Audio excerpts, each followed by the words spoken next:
आपके सामने हम यूपी ट्रिपल एससी 2021 का कुछ महत्वपूर्ण प्रश्न लेकर आए हैं, जो कि आपका क्या है 2023 के पेपर में लगभग उससे कुछ क्वेश्चन जरूर के जरूर आएंगे। तो चलते हैं पहले प्रश्न की तरफ। तो पहला प्रश्न आपका क्या है? पहला प्रश्न कह रहा है कि भारत में शासन करने वाले दिए गए शासकों का कालक्रमानुसार सही क्रम क्या है। मतलब कह रहा है कि इसमें से जितने शासक दिए गए इनका सीरियल से क्रम लिखिए। तो सीरियल से क्रम लिखोगे, सबसे पहले दिल्ली सल्तनत की बात करेंगे। दिल्ली सल्तनत में आपके दो लोग इसमें आएंगे, एक आएगा इल्तुतमिश, दूसरा आएगा अलाउद्दीन खिलजी। ठीक है, इसके बाद आपके मुगल काल के आएंगे शेर शाह सूरी और अकबर। तो इसमें आपका सबसे पहला जो होगा दिल्ली सल्तनत में वो आपका हो जाएगा इल्तुतमिश, इसके बाद आएगा अलाउद्दीन खिलजी। शेर शाह सूरी क्या था, अकबर के पिता हुमायूं के समय का था, इसलिए आपका अकबर चौथे नंबर पर होगा। तो ऑप्शन पहला हो जाएगा, मतलब चौथा होगा इल्तुतमिश, फिर अलाउद्दीन खिलजी, फिर शेरशाह, फिर अकबर। मतलब 4 3 1 2। तो ऑप्शन कौन सा हो जाएगा आपका 4 3 2 1 2। तो ऑप्शन नंबर आपका हो जाएगा बी। चलते हैं प्रश्न नंबर दूसरे की तरफ। कह रहा है निम्न में से कौन से संत शिवाजी के समकालीन थे। कह रहा है कि इसमें से कौन से संत जो शिवाजी के समकालीन थे। तुकाराम थे, चैतन्य थे, नामदेव थे, शंकराचार्य थे। तो दोस्तों आपका ऑप्शन हो जाएगा वो क्या, तुकाराम हो जाएंगे। तुकाराम क्या थे, शिवाजी के समकालीन थे। चलते हैं प्रश्न नंबर तीसरे की तरफ। कह रहा है कि बंगाल के प्रथम गवर्नर जनरल कौन थे। आपको ऑप्शन बताना कि बंगाल के प्रथम गवर्नर जनरल कौन थे। Lord Clive, Lord Warren Hastings, Lord Lytton और लॉर्ड रिपन। तो आपका ऑप्शन नंबर बी बन जाएगा, लॉर्ड वारन हेस्टिंग। चलते हैं प्रश्न नंबर आपका फोर्थ की तरफ। चौथा प्रश्न कह रहा है चरक संहिता संबंधित है। चरक संहिता किससे संबंधित है, राजनीति से, चिकित्सा से, वास्तुकला से, गणित से। तो हम जानते हैं चरक संहिता क्या है, यह है आपका एक मतलब कि चिकित्सक विभाग का क्षेत्र है, इसलिए किससे संबंधित है, चिकित्सा के क्षेत्र से संबंधित है। चलते हैं प्रश्न नंबर 5 की तरफ। प्रश्न 5 आपका क्या कह रहा है कि निम्न में से कौन सा जोड़ा सही नहीं है। कह रहा है कि आपका क्या निम्न में से कौन सा जोड़ा आपका सही नहीं है। तो देख लेते हैं, यहाँ आपका दिया है क्या कि BC 271 कलिंग युद्ध, AD 78 शक संवत की शुरुआत, AD 622 मुस्लिम युग की शुरुआत, AD 709 औरंगजेब की मृत्यु। तो देखिए कलिंग युद्ध से 261 ईस्वी में हुआ था, ये भी सही है। शक संवत की शुरुआत भी आपका 78 में हुआ था, ये भी सही है। मुस्लिम युग की आरंभ 622 ईस्वी में, जब हजरत मोहम्मद साहब मक्का छोड़कर मदीना गए थे, वहीं से आपका हिजरी संवत का स्टार्ट हुआ था। तो आपका यह भी सही है। औरंगजेब की जो मृत्यु, ऑप्शन नंबर डी है, यह आपका सत्य नहीं है। चलते हैं अगले प्रश्न की तरफ।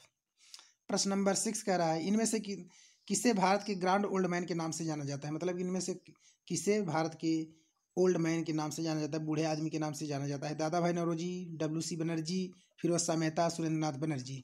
तो आपका ऑप्शन हो जाएगा पहला, दादा भाई नौरोजी। चलते हैं प्रश्न नंबर 7 की तरफ। प्रश्न 7 कह रहा है कि सन 1915 से 16 में किसके नेतृत्व में 2 होम रूल लीग हुए। तो 1915 से 16 के नेतृत्व में कह रहा है किसके नेतृत्व में 2 होम रूल लीग हुए। तो इनमें से आप जान जाइए, एक लेडीज थी एनी बेसेंट और लोकमान्य तिलक।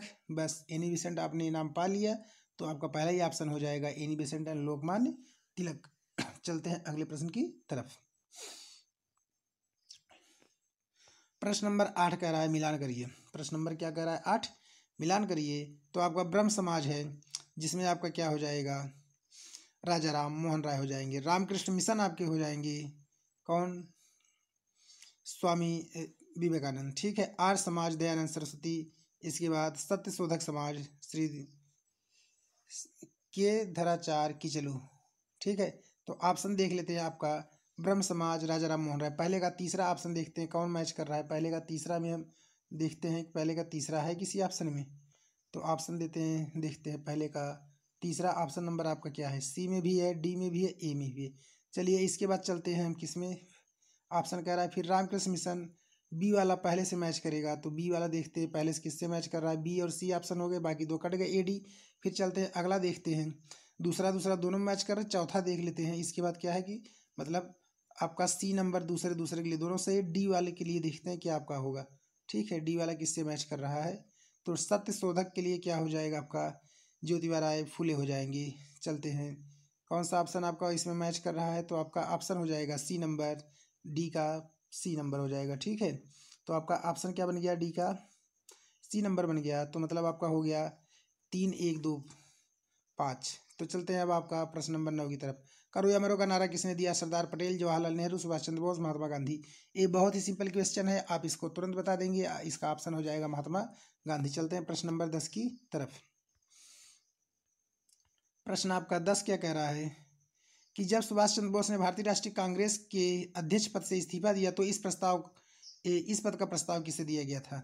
जब मतलब कि सुभाष चंद्र बोस ने इस्तीफा दे दिया तो इसका प्रस्ताव किसे दिया गया था? जवाहरलाल नेहरू थे, भट्टाभी सीतारामैया थे, डॉक्टर राजेंद्र प्रसाद थे, जेबी कृपलानी थे। तो इसका ऑप्शन हो जाएगा डॉक्टर राजेंद्र प्रसाद हो जाएंगे। कौन हो जाएंगे? डॉक्टर राजेंद्र प्रसाद। चलते हैं प्रश्न नंबर 11 की तरफ।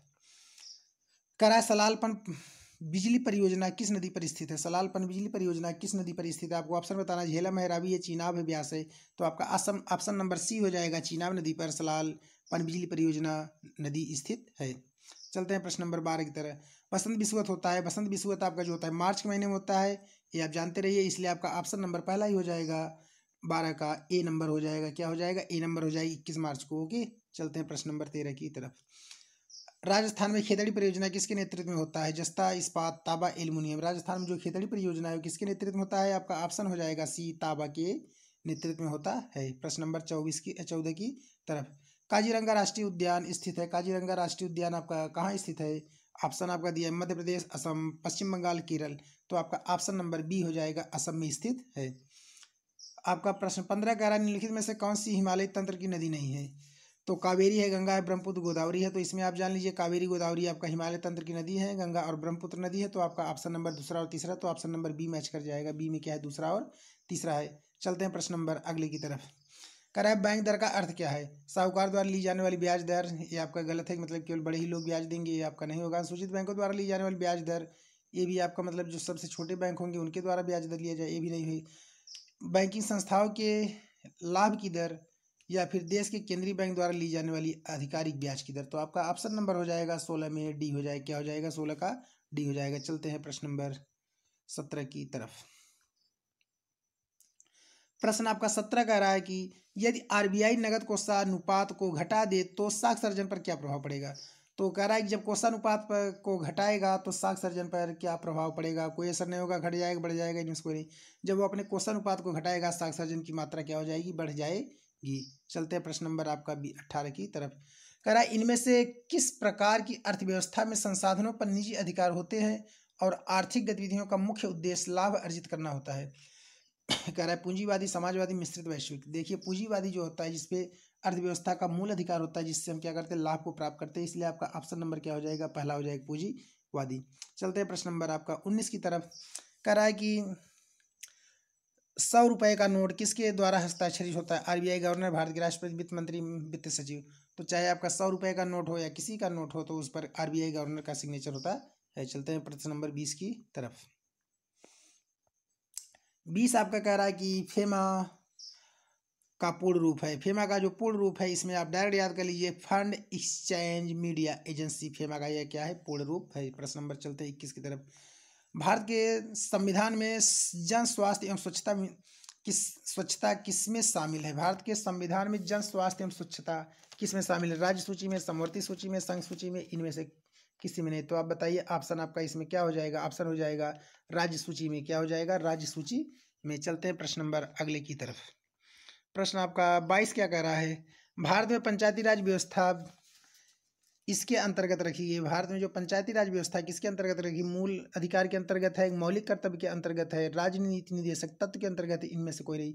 तो आपका ऑप्शन नंबर 22 का हो जाएगा, राज्य के नीति निदेशक तत्व के अंतर्गत हो जाएगा। चलते हैं प्रश्न नंबर अगले की तरफ। प्रश्न आपका 23 क्या कह रहा है? शिक्षा का अधिकार एक मौलिक अधिकार है कि संबंधित है। शिक्षा का अधिकार एक मौलिक अधिकार है जो किससे संबंधित है? आपका हो जाएगा इस पे ऑप्शन क्या होगा? बताइए आप सब। क्या हो जाएगा? अनुच्छेद 21 से होगा, अनुच्छेद 19 होगा, अनुच्छेद 29 से 30 होगा, इनमें से कोई नहीं। तो आपका ऑप्शन हो जाएगा अनुच्छेद 21 ए। चलते हैं प्रश्न नंबर आपका 24 की तरफ। प्रश्न 24 कह रहा है निम्न में से किसने संविधान सभा में उद्देश्य प्रस्ताव को पारित किया? संविधान सभा में जो उद्देश्य प्रस्ताव को पारित किए थे वो कौन थे? आपके जवाहरलाल नेहरू थे, महात्मा गांधी, बी.आर. अम्बेडकर, बी.एन. राव थे। आपको उद्देश्य प्रस्ताव पारित करने वाले आपके जवाहरलाल नेहरू थे। चलते हैं प्रश्न नंबर आपका अगले की तरफ। कह रहा है भारतीय संविधान की किस अनुच्छेद में अल्पसंख्यकों के हित निहित है? भारतीय संविधान में कौन सा अनुच्छेद है जिसमें अल्पसंख्यकों के हित निहित हैं? अनुच्छेद 21 है, अनुच्छेद 34 है, अनुच्छेद 29 है, इनमें से कोई नहीं। तो आपका ऑप्शन नंबर सी हो जाएगा, अनुच्छेद 29। याद कर रही है मेरे प्यारे भाइयों। चलते हैं प्रश्न नंबर 26 की तरफ भाइयों। कह रहा है ठोस चालक में धारावाहक होते हैं। ठोस चालक में धारावाहक क्या होता है? प्रोटॉन होता है, न्यूट्रॉन होता है, मुक्त इलेक्ट्रॉन, इनमें से कोई नहीं। भैया चालक कोई भी हो उसमें धारावाहक हमेशा इलेक्ट्रॉन ही होगा, आप जानते रहिए भाई लोग। चलते हैं प्रश्न नंबर अगले की तरफ। कह रहा है प्रकाश वर्ष किसके मापन की इकाई है? तो भाई आप जान लीजिए प्रकाश वर्ष क्या है, दूरी के मापन की इकाई है। न तो और प्रकाश वर्ष से हम क्या करते हैं, एक वर्ष में प्रकाश द्वारा चली गई दूरी को ही हम क्या कहते हैं, एक प्रकाश वर्ष कहते हैं। तो यह किसकी मापन की इकाई है?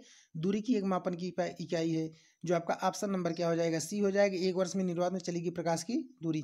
तो आप ऑप्शन एक और जानते रहिए कि चाहे आपका प्रकाश निर्वात में चले, चाहे आपका क्या करे वायु में चले, दोनों में प्रकाश की चाल क्या होती है, सेम होती है। चाहे आपका निर्वात मीन्स कि जहाँ आपका हवा ना हो, और चाहे आपका वायु में चले, दोनों जगह प्रकाश की चाल क्या होती है, सेम होती है। चलते हैं अगले प्रश्न की तरफ भाइयों। कह रहा है ब्लीचिंग पाउडर का रासायनिक नाम है, कैल्शियम सल्फेट नहीं होता है भाइयों।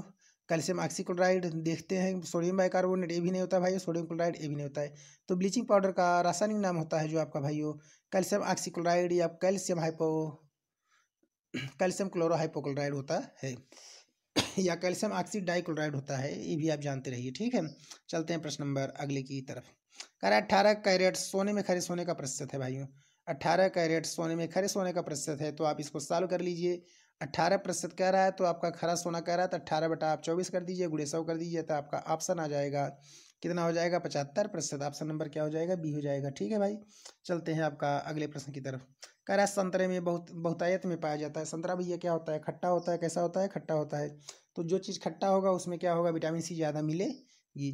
चलते हैं प्रश्न नंबर अगले की तरफ, 31 की तरफ।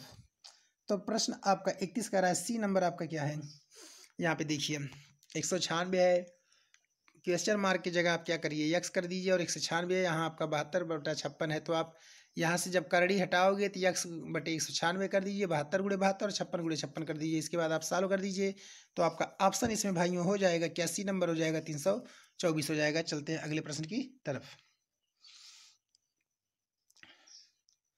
अगला प्रश्न 32 कह रहा है भाइयों कि 885 गुणे में है, प्लस 115 115 115, और बटे है 885 गुणे 885 प्लस 115 गुणे 115 माइनस 885 गुणे 115। तो भाई देखिए ऊपर का आपका जो फार्मूला बनेगा ए क्यूब प्लस बी क्यूब का हो जाएगा, और इसको जो हम ब्रेक करेंगे तो हो जाएगी एक कोष्टक में ए प्लस बी, दूसरे कोष्टक में होगा A square plus B square minus A B. तो मीन्स कहने का क्या होगा, ए प्लस बी छोड़ करके बाकी हटा देंगे, तो 885 में डायरेक्ट आप 115 जोड़ दीजिए, तो ऑप्शन नंबर आपका हो जाएगा कितना, 1000। ऑप्शन नंबर क्या हो जाएगा, डी हो जाएगा। चलते हैं अगले प्रश्न की तरफ। अगले प्रश्न कह रहा है कड़िम 5 माइनस कड़िम 3 बटे कड़िम 5 प्लस कड़िम 3 किसके बराबर है? तो जान लीजिएगा आप कड़िम 5 प्लस कड़िम 3 का परिमेयकरण कर दीजिए, तो ऊपर का आपका होल स्क्वायर बन जाएगा। क्या हो जाएगा आपका, कड़िम 5 की स्क्वायर प्लस कड़िम 3 की स्क्वायर, मतलब आपका हो जाएगा 5 प्लस 3 मिलकर 8 हो जाएगा, और माइनस 2 भी मतलब कि 2 कड़िम 15 हो जाएगा, बटे आपको 5 में से 3 घटा देंगे 2, तो आप इसमें से 2 कॉमन ले लीजिए, तो आपका हो जाएगा 4 माइनस कड़िम 15। तो ऑप्शन नंबर आपका क्या हो जाएगा, बी हो जाएगा भाइयों, 33। ठीक है, क्योंकि मेरा मैथमेटिक्स क्या है, बहुत ही स्ट्रांग है भाइयों, इसलिए मुझे यहाँ पे कॉपी पेन की जरूरत नहीं होती है। चलते हैं अगले प्रश्न की तरफ। प्रश्न नंबर 34 कह रहा है कि टीवी सेट का मूल्य 30% बढ़ाने पर उसकी बिक्री में 20% की कमी होगी, दुकानदार के आय पर क्या प्रभाव पड़ा? तो 30% गुणे जो बढ़ाया घटाया मतलब माइनस, बढ़ाया मतलब प्लस, तो 30 में 20 का गुणा कर दीजिए, तो क्या हो गया, प्लस माइनस माइनस।